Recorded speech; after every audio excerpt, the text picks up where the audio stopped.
Hello, my name is Gabriel Meissner, and I'm a community journalist for RPTV News. Today we will be discussing a petition that was recently submitted to change.org by the Allan Gardens Neighbourhood Group demanding the City of Toronto to remove the encampments in Allan Gardens Park, which is situated at the intersection between Sherbourne and Gerrard St. Here are some excerpts from the petition. For the past 2 years, there has been an increase in the number of unhoused campers residing in Allan Gardens. These individuals are living in tents on public parkland, which is prohibited by Toronto City Bylaw 608. The city supports these people by providing policing, public health services, garbage cleanup, toilet facilities, and assistance with tax return filing for housing applications. To date, over $500,000 has been spent by the city. However, this has not rectified the situation. In actuality, the number of encampments has increased. As of April 2023, there were approximately 36 encampments, which is about half of all of the city of Toronto. Many area residents are experiencing fear, stress, and anguish from the ever-increasing numbers of encampments in Allan Gardens. There has already been one murder and a stabbing in the park. There is garbage strewn everywhere, drug paraphernalia, and human feces. There are open fires burning. Those of us who still feel able to use the park do so with great apprehension as we are met with a very real threat of violence and are subjected to random verbal attacks from campers suffering psychotic breaks. The City of Toronto has been negligent in allowing the park to become a safe haven for drug dealers and, accordingly, unusable for the majority of the neighborhood residents. The risk to children and seniors is particularly imminent and foreseeable. Our Ward 13 Councilor, Chris Moyes, worked diligently over the winter to reduce the number of tents by providing individualized housing offers to the homeless. He was so successful that at one time only 7 encampments remained, but they were, and are, occupied by hardcore land-back activists who had, and have, no interest in housing or compromise. Their continued presence has served as a magnet for the current exponential growth in encampments. And until that fact is addressed, no solution is possible. Councilor Moyes needs the support of fellow city councillors in restoring safety and rule of law to this neighborhood. We support the city's Dufferin Grove Park Housing First approach initiative, but we also demand that the city respect the ruling of the Superior Court and its own bylaws to prevent activists from sabotaging the restoration of the park as a usable green space for all citizens, including seniors, individuals walking alone, families, and especially those among the poor and marginalized. The city must not allow any new encampments in the park, and those current campers must be immediately moved to proper housing. Every day, people are signing the petition.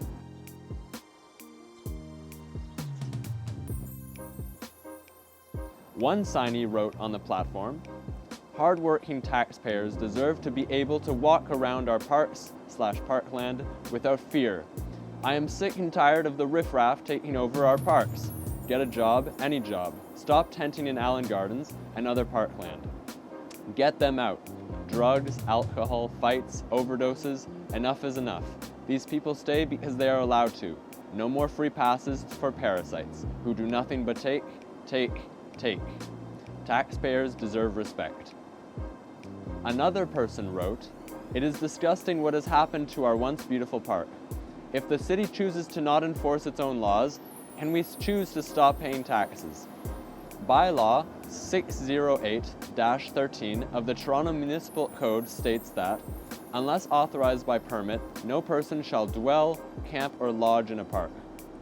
Bylaw 608-14 states that, unless authorized by permit, no person shall place, install, attach, or erect a temporary or permanent tent, structure, or shelter at, in, or to a park.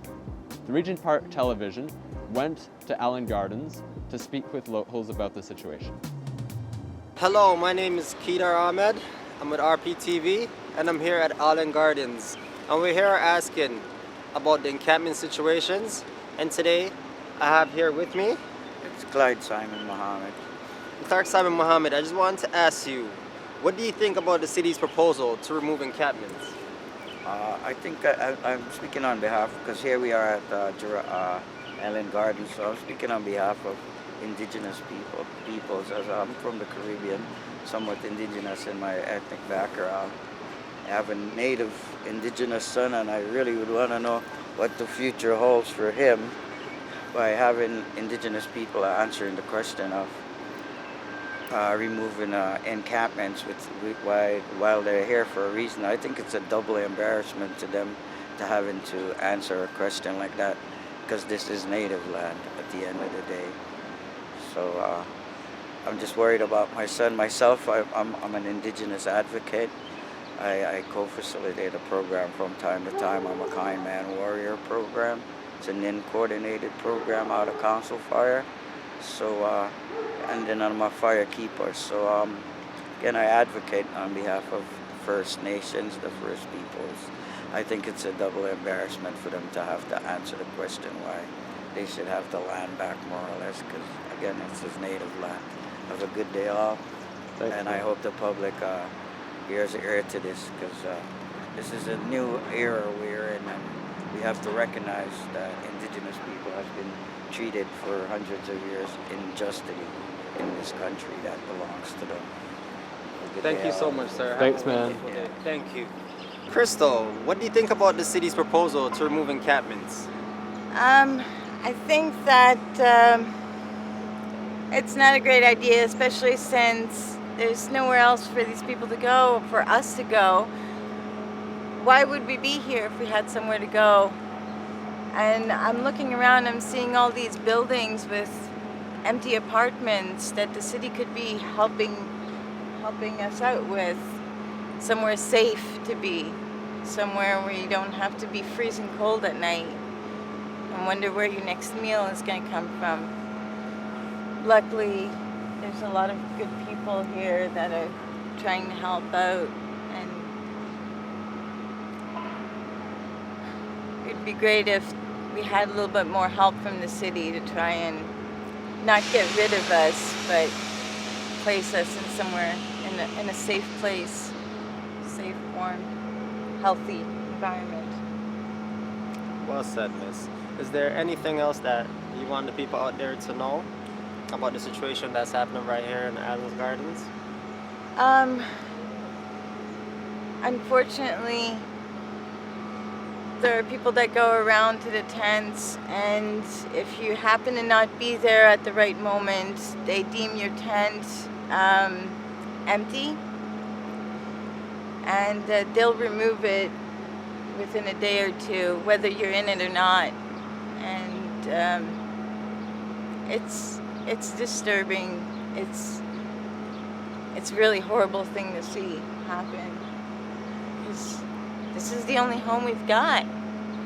This is all our belongings. This is all we have left. And the reasons we're here aren't necessarily what everybody thinks, you know? It's not necessarily all addicts and thieves and horrible people. There's so many good souls here that deserve better, that deserve more, that deserve safety and health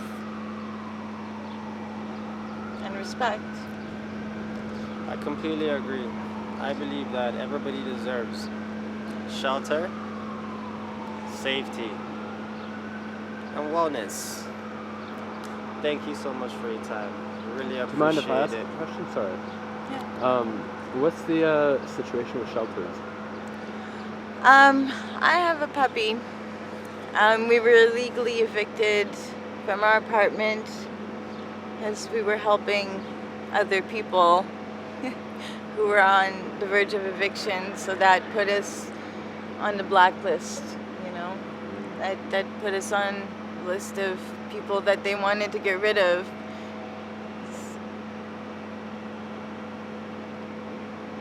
Having someone going around telling people their rights isn't exactly what certain people want to see happen. So, So it's because you had a dog. yeah. My family, we don't separate. My husband, my puppy, and I, we're not. We stay together. That's all we've got is each other. That's everything that matters to us. And that's how that should matter. Family first.